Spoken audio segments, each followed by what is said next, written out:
Hello, what's up mga Quiz at Mars? Another Luto Seryo with Quiz J. And for today's video, i-upgrade natin ang paborito ng karamihan, ang Lucky Me Chicken. Ano pang iniintay nyo? Let's go! Itong nasa picture nga ang naging inspirasyon ko. Kaya tara, samahan nyo. Ang una sa listahan ay ang ating manok, sweet corn. Pero hindi po ito bulalo ha.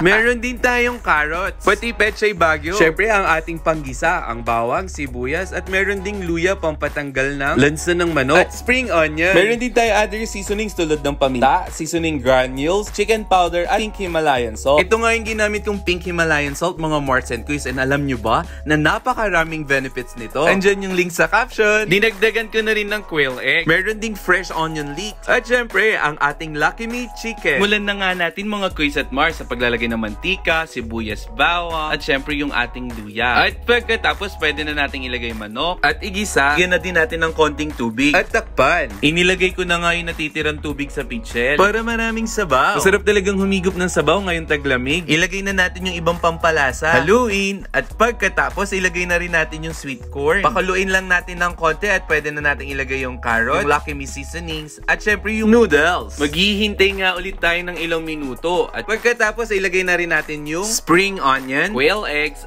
at pechay bagyo. At ready na nga ito mga Quiz at Mars. Tada! Nag-level up ang ating Lucky Me chicken noodles. Na-enhance nga yung lasa mga Quiz at Mars. At siguradong hindi ka mabibitin sa sabaw at laman nito. Sana nandito kayo para matikman nyo. Tapos na nga mga Quiz at Mars. O paano? Huwag nyo kalimutan mag-like or react, comment, and share. Ayun lang mga Quiz at Mars. Maraming salamat nga sa solid supporters dyan. Thank you for watching. Bye!